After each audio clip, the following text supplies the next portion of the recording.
El 8 de abril del 2022 me había leído la novela de Re:Zero que cubre esta parte, y como creí que ya entendía todo sobre la obra en ese momento, pues hice un video a detalle. Pero después de releer este extracto de la novela, haberme releído el manga que adapta esta parte y haberme leído los tweets del autor, me doy cuenta de que en realidad no tenía ni puta idea de nada. Este video será algo más diferente de lo usual, así que espero una ligera variación en el contenido de este en particular. No soy bueno para las introducciones, así que empecemos con el video. Pero antes, un agradecimiento rápido a mis donadores de ambos de mis canales. No hay nuevos miembros por ahora, pero gracias a todos los que hacen posible que Conejo Taco siga existiendo. Bienvenidos a contenido cortado de la primera temporada de Re:Zero, episodio número 8. Como es costumbre en este formato, déjenme refrescarle la memoria. El episodio 8 inicia desde que Subaru despierta en el bucle exitoso del arco y abarca hasta el momento donde convence a las hermanas para ir a la aldea Arlan de compras. Entre algunas secuencias que salen acá está la parte donde Subaru intenta usar magia, la parte donde Subaru descubre que la maldición se castea teniendo contacto físico con la víctima y finalmente la escena de Subaru llorando en el regazo de Emilia. Les seré sinceros, hay contenido cortado, pero son diálogos que no son tan relevantes. Lo que sí abunda es cierta libertad que se tomó el staff de White Fox. El anime volvió a tomarse muchas libertades con respecto al orden cronológico de los sucesos. Es decir, el orden en el que ves las cosas en el anime está mal. Todo esto está mal, pero irónicamente agradezco que se haya tomado la decisión de hacer estos cambios. Y lo agradezco porque creo firmemente que el autor no solo está de acuerdo con los cambios, sino que también está complacido con esto. Verán, en el anime ponen la secuencia de Lad Pillow como lo central del episodio, y como es lo más importante, lo ponen al final de este, después de que vemos a Subaru esforzarse por ganarse la confianza de los demás. Mientras que en la novela, la escena de Lad Pillow pasa mucho más antes de que veamos que sufra por su sobreesfuerzo. Sí, sigue siendo una bonita escena incluso en la novela, pero simplemente es más natural y significativo tomar el orden cronológico del anime, pues así fue como lo adoptó el anime a diferencia de la novela. Como digo, la escena sigue siendo bonita, pero el timing cronológico del anime fue 1000 veces superior al orden cronológico de la novela. De hecho, creo que el autor se dio cuenta de este detalle y también prefiere el orden del anime.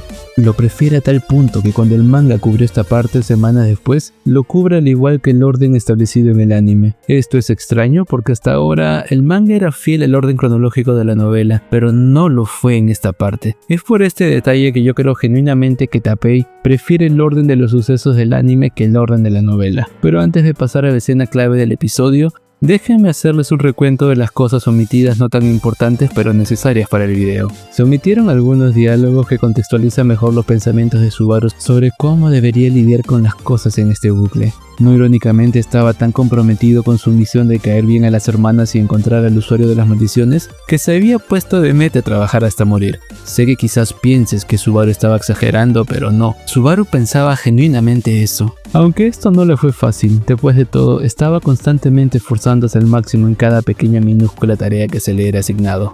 Si tenía que limpiar el baño o lavar los platos, él entregaba todo su ser y energía a esas simples tareas. Quizás te preguntes por qué es que Subaru está que pone tal dedicación a actividades tan triviales como esas. El protagonista hace eso y da todo de sí porque sabe que si intenta fingir que se esfuerza, su inactividad sería detectada por las hermanas. Había comprobado esto en el segundo bucle que terminó mal. De allí le quedó la experiencia que no iba a poder nunca reproducir los sucesos que pasaron, así que ahora solo se esfuerza al máximo en lo que hace.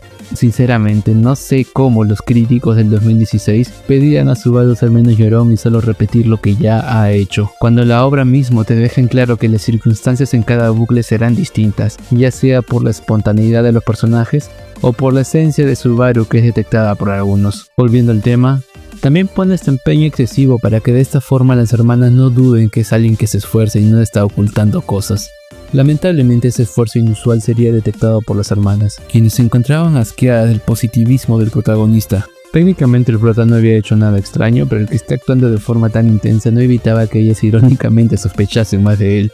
Encima, algo que complicó más su calificación como posible infiltrado fue la evaluación que hizo Ran en su reporte sobre él. Ella decía que no cabía duda que era un chico que se esforzaba por trabajar de forma genuina, pero le seguía molestando el hecho de que parecía que había estudiado la mansión previamente. Pensaba eso porque Subaru por alguna razón sabía dónde estaban las cosas a pesar de que nunca se le había orientado en eso. Sobre la escena de Pac, casi todo se adaptó como se debía, excepto por una parte. ¿Recuerdan que cuando Subaru conoció a Emilia y usó el nombre de Satella? Bueno, en la novela es Pac quien termina respondiendo a Subaru la razón de esto, pero en el anime hacen que lo diga Betty.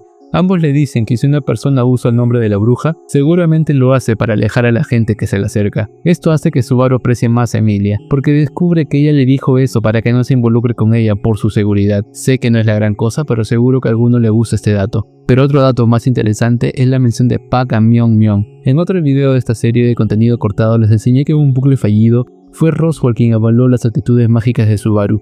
Pero como ese bucle ya terminó, en este bucle es Pac quien lo hace.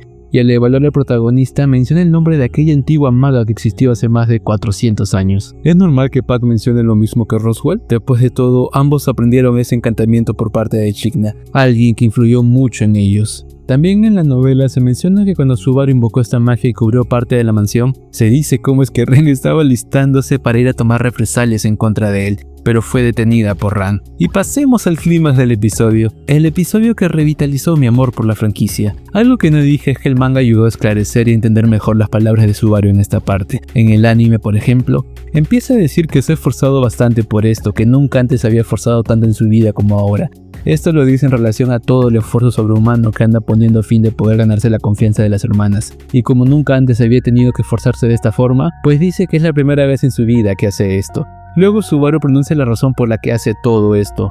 Lo hace porque ama el lugar y porque este sitio es importante para él. Para un chico que se había refugiado en su cuarto, encontrar gente con la que conectó a pesar de sus carencias es algo que definitivamente no olvidaría. Y ahora que sabe las circunstancias exactas de esos asesinatos y qué tanto estuvieron involucrados sus victimarios, él entiende que en su primer bucle no murió porque fue asesinado por Ren, sino que murió por una causa distinta. Claro, luego sería asesinado por ella, pero él no puede evitar echarle toda la culpa a Ren, porque sabe que ella actúa así por culpa de su olor que le hace recordar a la tragedia que vivió hace una década. Y para hacer más complicado esto, cuando se había resignado a odiarla y alejarse de ella, la misma Ren que la asesinó y Ran, que también era dura con él, ambas se pusieron de acuerdo e hicieron algo para ayudarle en sus pesadillas, aun cuando no tenían razón para hacer algo por él en ese bucle. Es por eso que terminó haciendo otro intento en la mansión. Lo hizo por el sentimiento de culpa de pensar lo peor de ellas. Luego había otra parte donde el protagonista dice que hace todo esto porque quiere recuperar todo lo que se le fue arrebatado.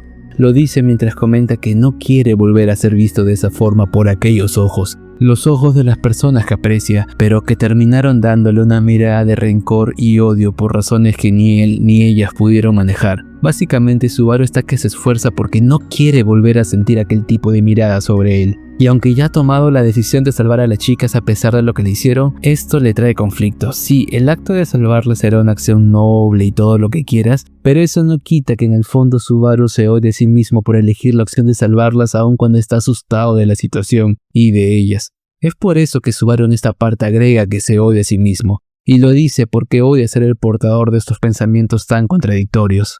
La verdad, esta escena fue muy bien adaptada. Es el único momento de la obra donde digo con total seriedad que es mejor verlo en el manga, ya que este material le significa mejor sobre a quién se refería Subaru con cada parte de su discurso. Por último, en la novela se agrega que Subaru terminó muy avergonzado, no solo por llorar enfrente de Emilia, sino también porque dejó manchada toda su falda con sus fluidos nasales. Pero pasemos a la siguiente sección. Últimamente he andado stalkeando tanto al autor que me pregunto si le extraña que un peruano cada 3 o 4 días empiece a darle likes a sus tweets del 2016. Espero que no le moleste y que no me bloquee. Empecemos. Primero, tenemos un tweet del autor quien dice que en los juegos los spells que fortalecen o debilitan a los jugadores son la gran cosa, pero acá, en Re:Zero, no son un factor tan determinante. Lo que más importa al final es la fuerza bruta. Sinceramente no soy tan fan de ese estilo de escala de poder, ya que reducir todo al factor de la fuerza me parece un enfoque muy simplón. Pero el autor no soy yo, así que sigamos. El autor quedó encantado con la actuación de voz del sello de Subaru, por eso pide que prestemos atención a la parte donde empieza a quebrarse en el regazo de Emilia. Tercero, Tapei hace referencia a una subtrama que dejó sin responder en la primera temporada. Específicamente la razón de por qué Emilia dijo llamarse Satella, que como dije en la anterior sección, lo hizo porque quería alejar a Subaru de sus problemas. cuarto. El autor comenta lo feliz que está con respecto a que todo fue animado acorde a la novela, lo cual me imagino que será su forma de decir que se mantuvo la esencia general, porque bueno, obviamente no fue una adaptación 1 a 1 y tampoco debe de serlo. Quinto, como Tapei es japonés y los japoneses suelen ser pervertidos como cualquiera de nosotros, pues hizo un comentario sobre el peculiar ángulo de Subaru en el regazo de Emilia. Sexto, acorde a Tapei, Subaru estuvo llorando por casi 3 a 4 horas, tiempo en el que Emilia estaba sentada esperando que despierte, e incluso en la novela se dice que Pac le había ofrecido cambiar de lugar, pero ella no se lo permitió. En fin, esas son todas las curiosidades por parte del autor. Vayamos al break time y la verdad tengo altas expectativas de lo que saldrá. Sinceramente pienso que el break time de esta semana hubiera quedado mucho mejor si lo ponían en el episodio de este video o en el siguiente, porque de verdad es muy tierno y quizás hubiera ayudado a que la gente empatice más con Ren y Ran en esta parte de la historia. No estuve en ese tiempo en el fandom, pero sí sé un poco de cómo era la percepción general de las hermanas por esa época. En este break time vemos a Subaru y Emilia interactuar al día siguiente de los sucesos del episodio, y vemos cómo es que Emilia consuela a Subaru mientras este sigue haciéndose el duro y anda avergonzado. Obviamente Ren y Ran aprovechan la situación para burlarse de Subaru, pero en cuanto los protagonistas salen de encuadre por un momento, Ren y Ran deciden no ser tan duras con él. Ran le pide a su hermana que deje de mirar intensamente al protagonista y Ren dice que verle dormir el día anterior hizo que se dé cuenta de lo vulnerable que anda. Lamentablemente, ni bien volvió Subaru, las hermanas volvieron a su dureza y frialdad usual, pero no quita que incluso ellas fueron conmovidas por el llanto del protagonista. Y eso ha sido todo por hoy. Muchas gracias por llegar hasta esta parte del video. Me hubiera gustado expandirme un poco más en la desesperación de Subaru al llorar, pero eso es algo que siento que ya vengo cubriendo desde hace 2 o 3 episodios. Y como no quería parecer un disco rayado que repite lo mismo, solo aporté lo que pensé que no se había aportado aún. Y como siempre digo, un like y un comentario pueden ser la diferencia entre un video con bajas vistas y un video exitoso. Así que dime, ¿qué te pareció la escena del regazo?